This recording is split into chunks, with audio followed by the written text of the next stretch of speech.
Hi, folks. Welcome to another episode of Film Study. This is Ken McCusick, and it's time for this week's Friday Morning GM with co-host Vas Larico. So, Vas, back from vigorous work at the restaurant for another episode. How you doing, buddy?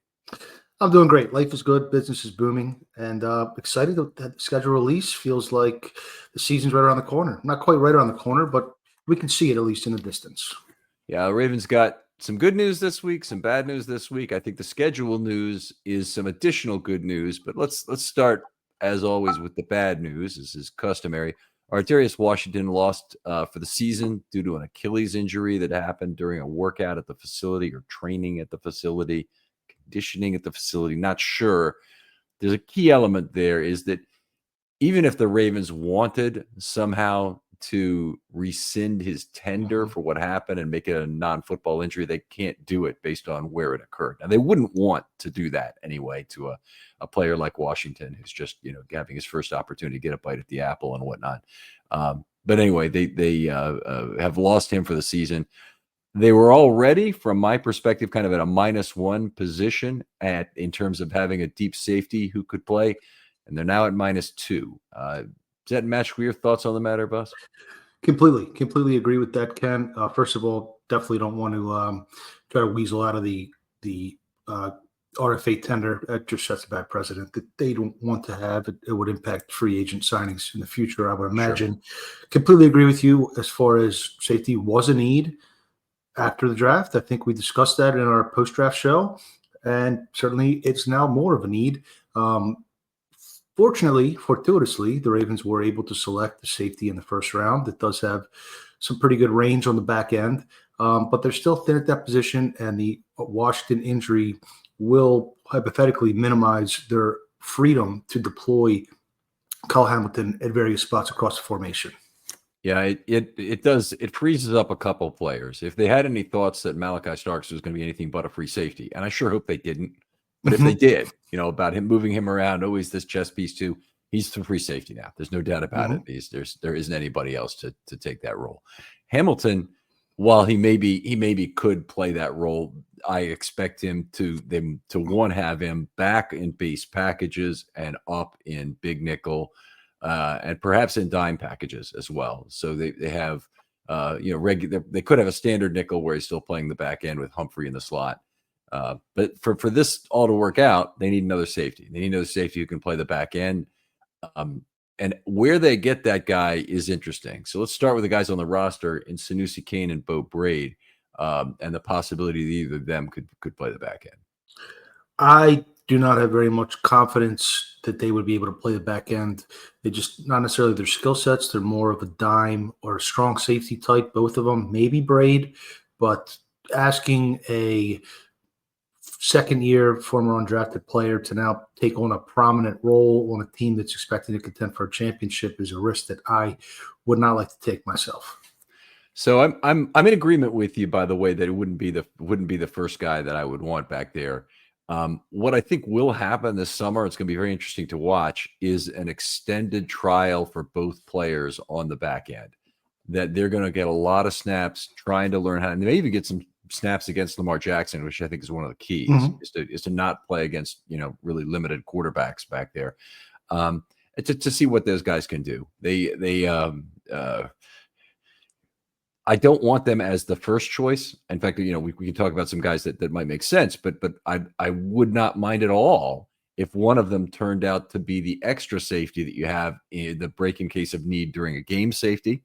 And in particular, if one of them were able to take that role, that really justifies their special team spot entirely.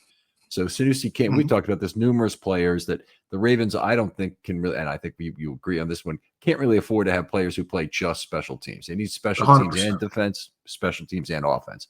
Kane is already a great special teams player. Braid is a reliable special teams player in what he did. And either of them maybe could be a dime back, that's enough of a role, but it'd be ideal if one of them could play the back end, and then the spots would be justified, I think. Yeah, they'll get an opportunity. One other potential in-house replacement, hypothetically, could be TJ Tampa transitioning to safety. I think as a zone-based corner with a good size and strength, he could potentially move to safety. But I do think that at this juncture, the Ravens need to go out to the free agent pool and add a player. There are a couple guys I had in mind, but I know you in our pre-show meeting mentioned Chuck Clark, a former Raven, who I'm not excited about that potential signing personally. I think he's a little long in the tooth. Also, not necessarily the rangiest player when he was healthy and younger, and just put up a 50 PFF grade last year. So he wouldn't be my favorite. So I can understand the hesitation with Clark. He was working back from an injury that held him out all of 2023. And I'm not going to make excuses for the guy because he didn't play well after he left the Ravens. The reason I really like Chuck Clark as an option is I think he understands the Ravens system. In fact, he's captained it before in terms of the defense, communicated those signals. There's no reason at all at this point in his career that Chuck Clark cannot return to being an ace special teams player as well. And the value of that this year is going to be a little higher with the kickoff return touchback being so punitive at the 35-yard line that they're going to want to have good coverage players. I think Clark could give you that. I think also he's a player who, while maybe not the rangiest guy, and I would tend to agree that he's lost a little speed, hopefully can make up for it partially with instincts, but is a guy hopefully will not be in the wrong position very often. Sure. And he's played enough on the back end that I think that's likely true. Also, very good tackler. As your last line of defense, he's gonna prevent some really big plays from happening if he's in that spot. So he wouldn't be necessarily the ideal guy, but he is a guy I think they can have for the vet minimum. Yes, and, I would agree with that. Yeah. For me, you're looking at this team. They're going to have an explosive offense, it seems. So they want to have a very stout, strong pass defense because if you're putting points on the board, the other team's going to be passing against you. So a couple names that jumped out at me that are currently unsigned, according to PFF's tracker this morning. Justin Simmons leads their list of safeties. He played in Tennessee last year, did not do too well. He did not replicate the Pro Bowl All-Pro form he had in Denver for all those years. So he's not necessarily my top choice either. Two players who I do think could fit the bill, Julian Blackmon and Quandre Diggs, who are both players that have starting experience on the back end in two high looks. And two other names to mention would be Von Bell, who was a little bit more of a strong safety, but can play too high for the Bengals, and Jalen Mills, who's a converted corner who also has starting experience on the back end. So I would be willing to pay up above the vet minimum, probably not to the level that Simmons would require, but $2, $3, $4 million, something like that. I could stomach that considering the importance of a sturdy back end for this upcoming year. I have trouble with what I'm looking at here for Blackmon. So Blackmon's finished 5 years at Indianapolis, been a regular at least, really been a regular for most of those 5 seasons. First of all, I'm really surprised he's not signed yet. But there's also some okay, I see what I did wrong. Okay, we're fine. Okay, so he's coming off a pretty darn good year. I'm surprised he's not signed yet. So it could be soft market for safeties, I've noticed the last couple of years.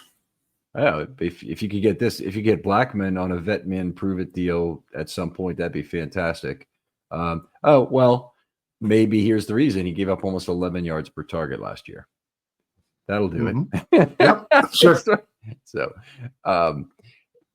who else are we talking about? Justin Simmons and Quandre Diggs would be the other Quandre one. Diggs, because Diggs was a guy last year that I thought was in our mix to be a safety brought in. Quandre Diggs is the one who played at Tennessee, right? And Julian Blackmon was in Atlanta, I think, or I might be wrong. I thought Diggs started his career in Seattle, but I'm not sure where he played last year. Diggs played last year in Tennessee. And didn't have a bad year by any stretch. Good tackler, decent coverage player. Let's see how that yards per target looks like. It's okay. It's 7 and change, so that's fine. Passer rating against him is 138, 2 touchdowns, no interceptions. Has he had a good interception rate in his career? Yes. He's got 24 career picks. He just dropped to nothing last year, and he's 33 in January, which means 32 now. He'll be 32 for the whole season, effectively. All right. I mean, Diggs is still a guy, I think, if you are reducing his role to a half field space, I think he's a guy who would make a lot of sense. I wonder if he'd be something you could get, closer to the minimum. The other thing I wouldn't rule out here, Voss, is that is as soft as that safety market seems to be, I'd want a 3-year solution to the problem and not a 1-year solution. If you want a 3-year solution, look through the cast-off pile and try and find a guy. Now, if you do that, you got to be pretty sure that one of your in-house guys could mature into the role. But there could well be a cast-off guy they liked in one of the last 2 drafts, meaning 22 or 23, 23 or 24, not 25, who hasn't got any playing time and is a 1 or a 2 in terms of his tenure of service for this year. I mean, he's going to either play his first year or second, that they might bring back. I think that would be a possibility. I would aggressively pursue a cheap solution to this problem as opposed to expensive one. They just spent $15 million on Derrick Henry, which we're going to talk about next, and that's already reduced a lot of their options for how they re-sign some of their players that are entering year 4. Yes. We'll get to that in just a moment. Just wrapping up on our Darius. I think he could be brought back, as you noted here, on a prove-it deal for next year. I would like to keep him in the organization. He's had several injuries now. He's a lighter, smaller guy. But if he can rebound, he could certainly have some, service to the team. So I would like to keep him around if they can. Yeah, I would too. And if they brought him back, I'm sure it would be at the vet. I'm not 100% sure, but my guess it would be at the vet minimum and not attempting to sign him for 2 years or something. I think at this point, that's what you do. It's really a shame. And I can only say this is a cautionary tale for some of the other current guys who have gotten out of year 3. They're not into year 4. They haven't played yet. It doesn't even have to be an in-season injury. There's risk coming to camp. There's risk, in your training. If it's in your training away from the facility, you can actually get NFI'd for it. But when you're at the facility and you get hurt, it still impacts your future earnings. And it makes all kinds of sense to look at the divisible benefit on the table and stop listening to your agent about which is the better choice to make. Yeah. Yep. Take the money and run. Yeah, there you go. And if Ardarius Washington signed a 3-year, $12 million deal, the Ravens would probably be paying him effectively about $8 million for 2027, which would be the remaining year on that deal. And I don't think that would look particularly good right now from the Ravens' perspective. Oh, sure. Yes. Anyway, let's move on to Derrick Henry, if you're ready. Yep. 2-year extension signed through 2027. The deal makes him the 3rd highest paid running back in the league in terms of APY, behind only Saquon Barkley and Christian McCaffrey, both dual threat running backs. Thoughts, top line thoughts, if you could. Sure. I think the Ravens are buying into the notion that he's the Nolan Ryan of running backs. I don't really have an issue with that. I'll leave it to them. I think one of the things I noted this morning was basically when you have Derrick Henry and you have Lamar Jackson, the 2 players that your center of your offense, are going to be very, very hardworking during the offseason. Lamar, every year he's come to camp with something new about his game that's made him more effective. The changes he made just between 23 and 24 in terms of distributing the football a lot better and making extended plays work at a higher level. I mean, it took the offense to yet another level. You think about what else could he do, and it wouldn't shock me if some year Lamar shows up and all of a sudden, not only can he extend plays, but all of a sudden he's the best on schedule thrower in the league. I mean, it wouldn't shock me if that all of a sudden happened. Yeah. In the case of Derrick Henry, you get the workout beast of running backs, and we see it all the time in videos and whatnot. And we saw last year that the Lamar Henry mesh point was really the most potent offensive weapon in the entire game. Yes. Henry's a terrific player, no doubt about it. Probably on a Hall of Fame path at the moment. To your point about Nolan Ryan, he has accumulated to date 2,355 career carries at the NFL level, regular season. And he seems to be the outlier, the guy that does not drop off a cliff when he turns 30 years old. Personally, I'm against paying up at running back.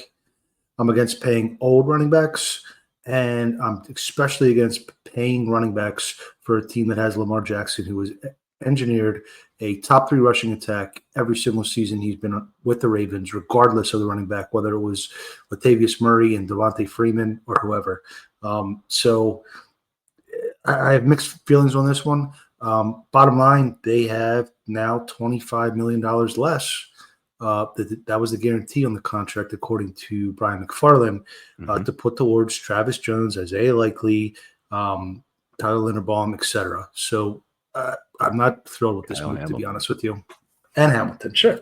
Yeah. And Zay Flowers. It's a real question as to whether they're going to be able to sign Zay Flowers, obviously.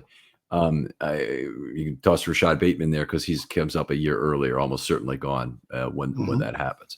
But it is a legitimate question, I think, in terms of the usage of funds, whether or not it makes sense. But the combination is better than anything the Ravens have ever had at the position. I mean, the only thing that even compares is the brief taste they had of Keaton Mitchell in 23 when he was unbelievably good. But in terms of any kind of consistency for a period of time, and I'm happy. Gus Edwards was a fine running back, and I think all of his productivity with the Ravens needs to be considered in a reasonable light. But he's a significant step below Derrick Henry, and his 57.4% NFL career record success rate was exceeded by Henry in his first year. And the Henry Jackson, I mean, you made the point earlier. Jackson improves all running backs. Absolutely true. I've posted about that a number of times. But the previous 3 years, Henry had been a 46% success rate guy at Tennessee. He comes to Baltimore, he goes to 58.8%. Unbelievable career year, better than even his 2,000-yard season. I mean, he's at another level, and he's also at another level for the pairings with Jackson. So, I really have mixed feelings about it. There is $18 million, as I understand it, that would be an option that the Ravens could get out of in the final year. So I like that there's enough backloading in the contract to leave $18 million in the final year. So there's not some sort of dramatic, I don't want to play for $6 million remaining on my contract or something like there was with Myles Garrett. Right. That's something that the Ravens are clever and wise to avoid, and it could be.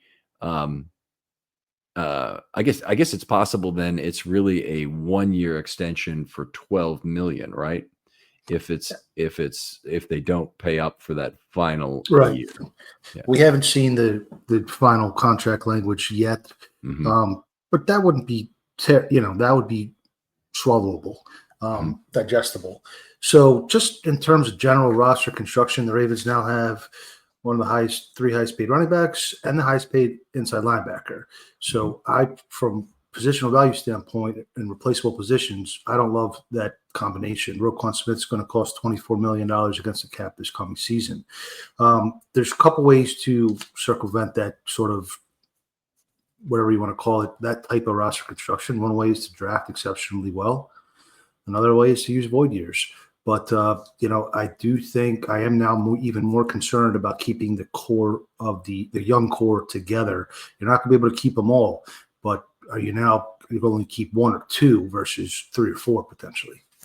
Right. Let's talk about it's the big 4. It's Linderbaum, Hamilton, Jones, and Likely that we're talking about are the 4 at the heart of the whole thing. Am I missing anybody? Because Ardarius was in the group. I mean, I think you could say Owe is potentially a piece of that pie.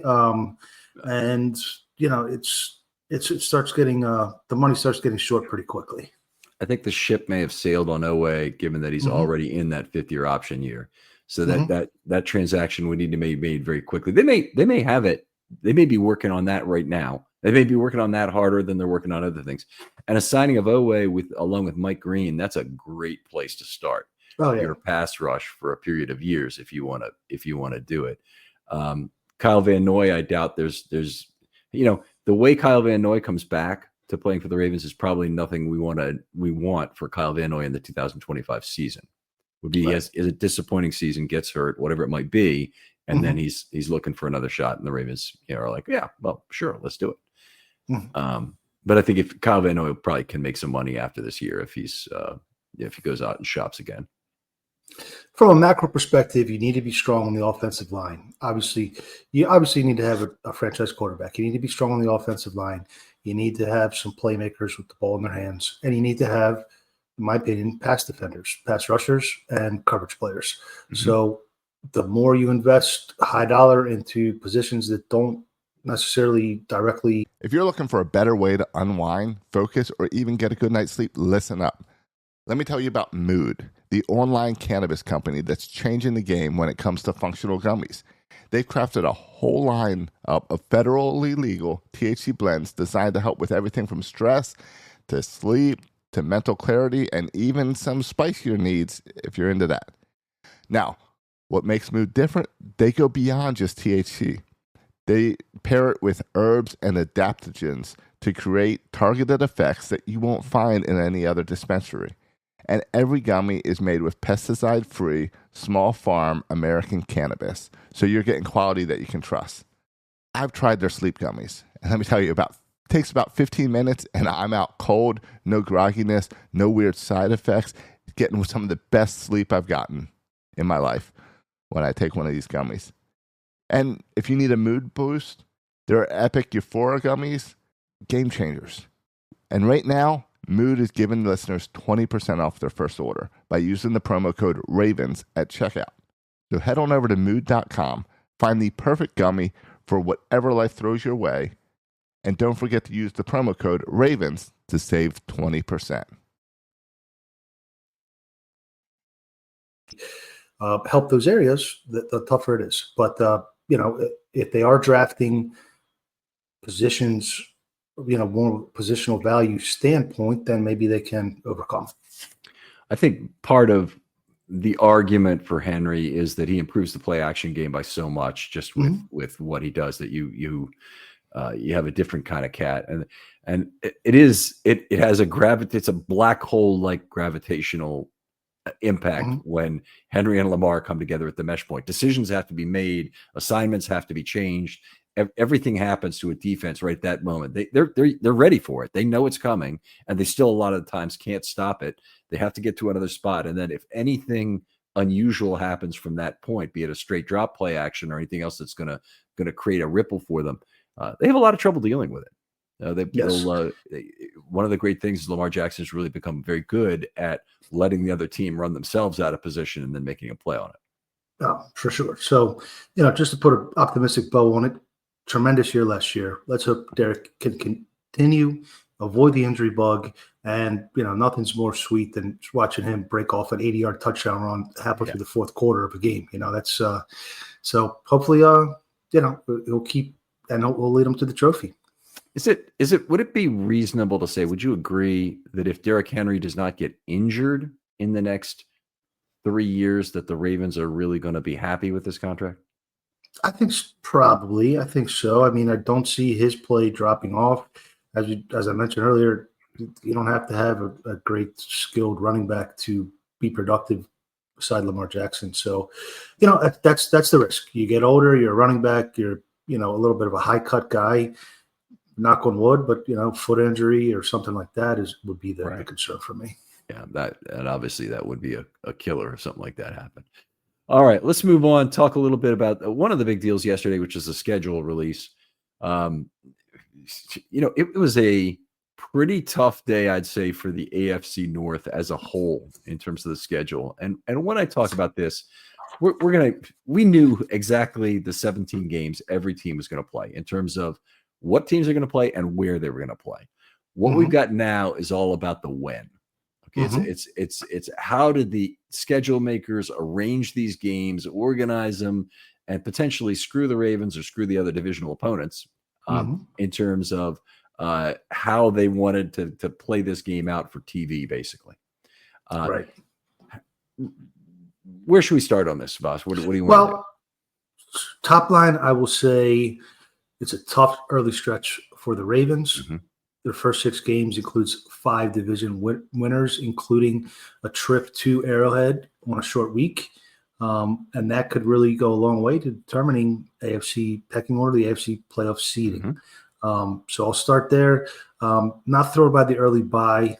What am I supposed to call it? Early bye, but week 7 is earlier than it has been the last couple of years. But overall, I think it's a pretty good schedule for a first place team that was already predetermined to play certain common opponents. Right. So it's a I think honestly it's a very fair schedule. It's a big positive as I score it, and we'll go through some of the reasons for that in a minute. But the one bugaboo I have about it, and the one thing that isn't good from the Ravens' perspective, is playing on a short week in Kansas City early in a game that has such significant implications in the AFC. Now, if the Ravens' schedule is so hard that they end up being an 11-5 team, an 11-6 team, or a 10-7 team, it's not going to matter. They won't be in the running for the number 1 seed. The teams Buffalo and Kansas City play in divisions of utter weakness in terms of being able to roll up some games. The Steelers are not who the Steelers were before. The Bengals may be very weak defensively and go through a troughing out in 2025 that isn't good. But I think that generally speaking, I'd say the AFC North remains the strongest division in the AFC. Yes, and for that reason, everything is magnified in terms of the importance of for getting a 1 or a 2 seed, because the 1 seed is way up here. My hands are way up high. The 2 seed actually is very valuable. You're guaranteed a home game in the second set of games if you could beat the 7 seed. That's what that is. That's Buffalo's path to the AFC Championship game last year. That's the place at a minimum the Ravens kind of want to be, and it means you got to beat out 2 out of 3 of Houston, Buffalo, and Kansas City, and they play them all. And last year they beat 2 of the 3 of them, and they still could not do it. So right. Well, they dropped that early game week 2 to the Raiders. That was really the killer. I'd like to avoid cold weather playoff games as much as possible. This team has not performed well. I don't know if it's because Lamar's from Florida. I don't know if it has something to do with Mark Andrews' diabetes condition. But, you want to play at home. They've lost at home twice in the divisional round, but I still want home games for sure. The other note is the schedule is some kind of quirky as far as the home road swings. The Ravens are home from the end of September and all the way until the end of October. Then they have 3 straight road games, and they also don't play Cincy or Pittsburgh until week 13, which is pretty odd considering that they have 2 matchups against them. Yeah, they backloaded that part of the schedule. It's nice that they're not playing Pittsburgh at home in the final game. That's often a throwaway game. You want another season ticket holder perspective. I'll bring this up, is that you really don't want a big opponent at home in the finale. For one thing, the game is cold and you're more resistant to go into that game. Your friends are more resistant to go into that game. If you ever try to get rid of your tickets or just get somebody even to take them, even if you're not charging them for it, it's just like, come on. This is a chance to go to an NFL game here. I've been in that situation. Couldn't give them away. Left them on the counter at Home Depot once. So it's just absurd when that kind of thing happens. But anyway, you don't want to be put in that position if possible. It sometimes is nice to play at home. It's sometimes nice to play a good team in week 17 on the road, week 18 rather, because that is often a game that they might not need. And you get essentially a laydown out of that game, which is terrific if that can happen. But anyway, I think they finish at Green Bay and at Pittsburgh, which is one of the tougher weather doubles to finish the year. It might or might not be actually a competitive double that's hard because we don't really know what Pittsburgh is going to be. I assume Green Bay will be pretty good. They've got a lot of their roster still together. Pittsburgh, there's large questions looming around the quarterback position. Yeah, for sure. We don't know who the quarterback's going to be. I'm not super fearful of Pittsburgh this year, but they always give the Ravens a tough game. A couple other notes: there are 4 primetime games. Week 1, Sunday Night Football, rematch against Buffalo to try to avenge that postseason defeat. At Miami on Thursday night, hosting Detroit, week 3 on Monday night, which should be a pretty fun game. I think the Ravens match up relatively well against the Lions. And then maybe the most important game on the schedule, hosting Cincinnati on Thursday night on Thanksgiving, and home field advantage on Thursday night is the best advantage in the NFL. Oh, and it's from all my schedule scoring, which we need to get into here, is something that would point to that being the biggest gift that the Ravens got. They got two big gifts in terms of the schedule scoring, but Cincinnati got a very attractive schedule as well. They're the other team in the division that did very well, and we kind of should go through some of that right now. Sure. I'll start with the international games because both the Browns and the Steelers are playing a home game internationally, which is the biggest impaling the NFL can give an NFL team in terms of really reducing value. Nobody ever wants to do it, even if they have some thought of growing the market or playing in Ireland or whatever it might be. They really don't want to lose a home game to it. They love to play as the road team and then market themselves there under those circumstances.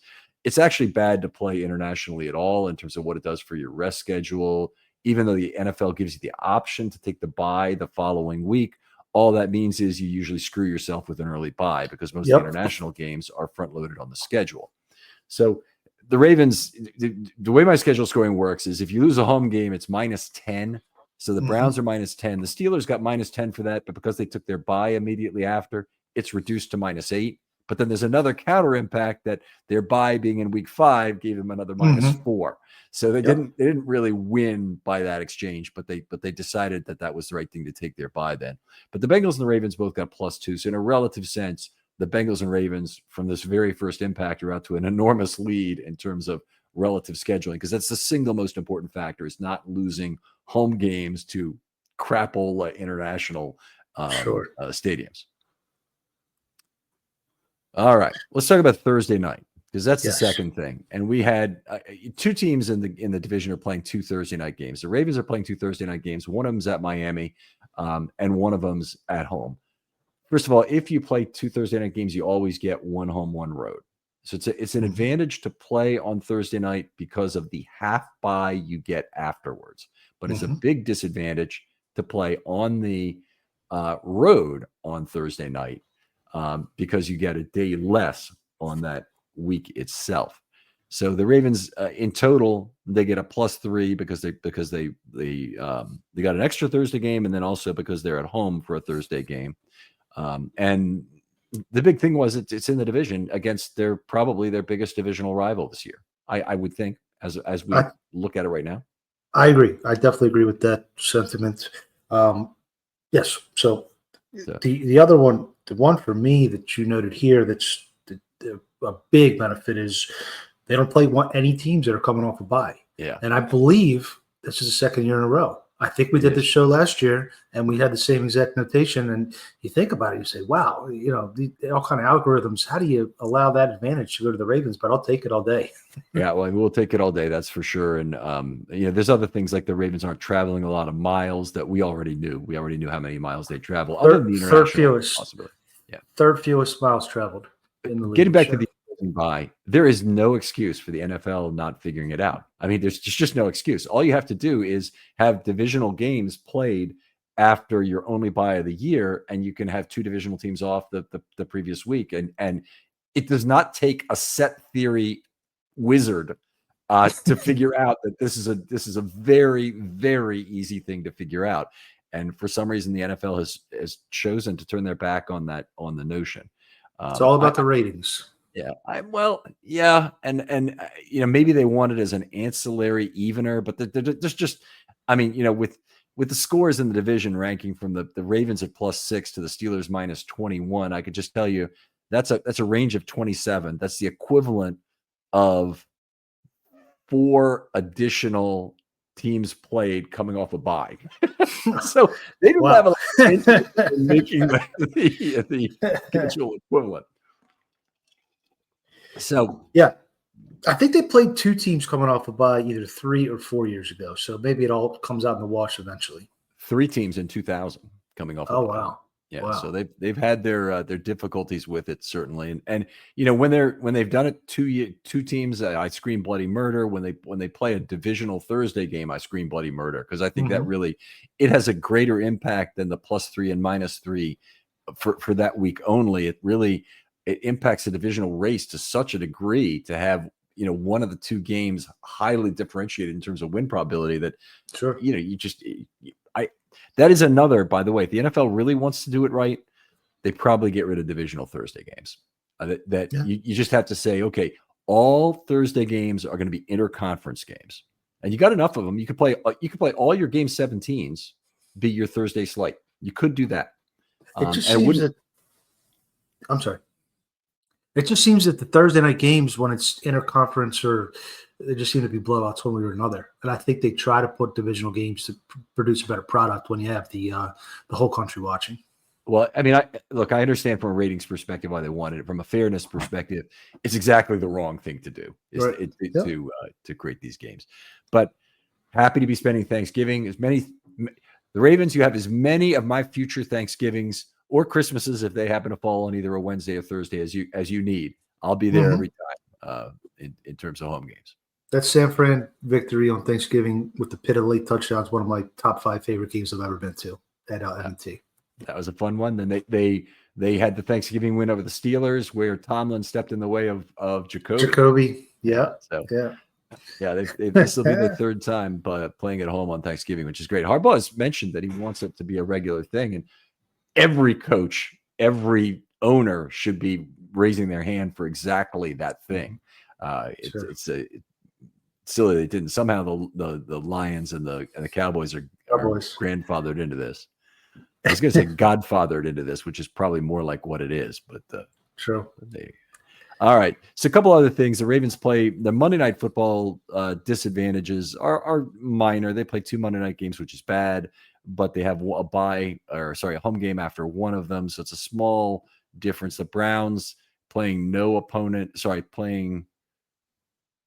didn't play any Monday night games. That's what it is. So they got a +2 in that area. One of the few areas where they really got a benefit. Opposing Monday Night Football teams is an area where you can win. The Ravens don't have anybody coming off Monday Night Football, so that's bad. They got a -2 in that area. The Browns are playing 2 teams. Actually, I think it's 3 teams coming off Monday night, and they got a +4 in the area. So, and then let's see. The bye week, the average bye week was week 9. So going across, the Ravens have their bye in week 7, so they got a -2 in that area. The Browns are in week 9, so they got a 0. The Steelers are in week 5 after their European trips. They got a -4, and the Bengals are in week 10, so they get the best bye week in my opinion in the division. They got a +1, and then there's opposing bye. It's always better if you're a playoff team. It's always beneficial to have a late bye. I know some people are trying to shine up week 7. We'll have time to make adjustments now. Give me the late bye as much as you can, always. Yeah, even in terms of getting healthy for the playoffs, it may matter if you can get a week 13 bye or something. So definitely, yeah. And there are 4 teams have a week 14 bye this year, so that's fairly strange. So anyway, when it comes all down, without a subjective adjustment, the Ravens are at +4 and the Bengals are at +7. But I would put a significant subjective adjustment on this. I allow up to 5, but I just put a +2 for the Ravens and a -2 for the Bengals, and it ends up being a 6-5 within the division. An average schedule is -1 this year based on the incremental number of international games. So that reduced aggregate scoring across the league. Let me think about that correctly. Yes, that's correct. The average score in this division is about -5. So the AFC North didn't do particularly well in terms of scheduling, but it's really all the Browns and Steelers that took the brunt of that. Yes, no question. So week 6, 17, and 18 are both flex time TBD. Could be a Saturday night game. Could be. How would that impact the scoring if the Ravens? What would be most beneficial or least from your system? Okay, so if they played a Saturday week 17 game, that could help them for week 18. And even with it being on the road, I would have no downgrade for that. So it would be an upgrade by a point for playing, probably 1 point for playing with one additional day of rest. I'm trying to think if there's anything else that would factor into this, but that they've been screwed with that Saturday road game before. If you remember a few years ago in 2018 in Lamar's first year where they were desperately struggling to make the playoffs, they had to go out to that bullshit Chargers Stalker Stadium and play on Saturday, travel across the country. And then the Chargers had to come to Baltimore for the playoffs.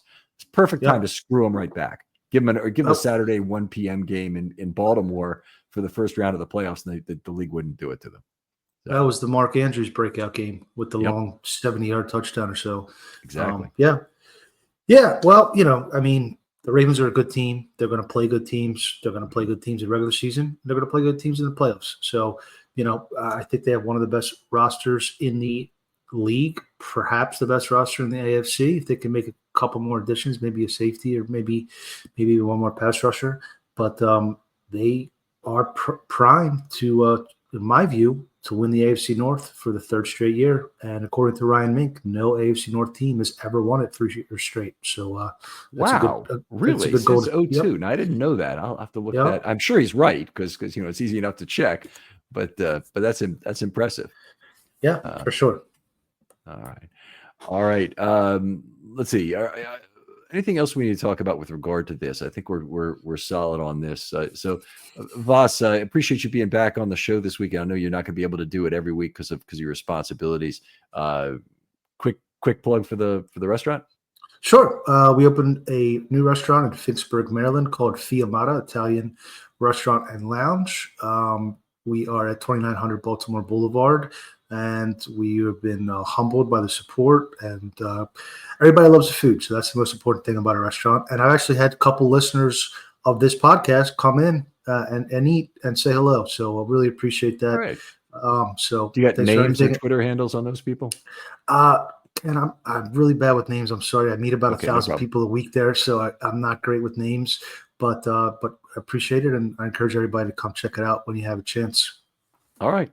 Outstanding. Other folks out there, it's Film Study short season. Hit me up. DMs are always open on Twitter. I'd love to hear from you. And I'll mix those in with the Expectation series, which is going to be continuing for most of the time until camp begins. I'll have some reports, I hope, from other off-season training activities, assuming they come through with credentials for me. And if that's the case, then that'll be one of the breakups to this run of Expectations, along with the Friday morning GM show. So for Voss Larikos, this is Ken McCusick saying goodbye. We'll talk to you next week on Friday Morning GM.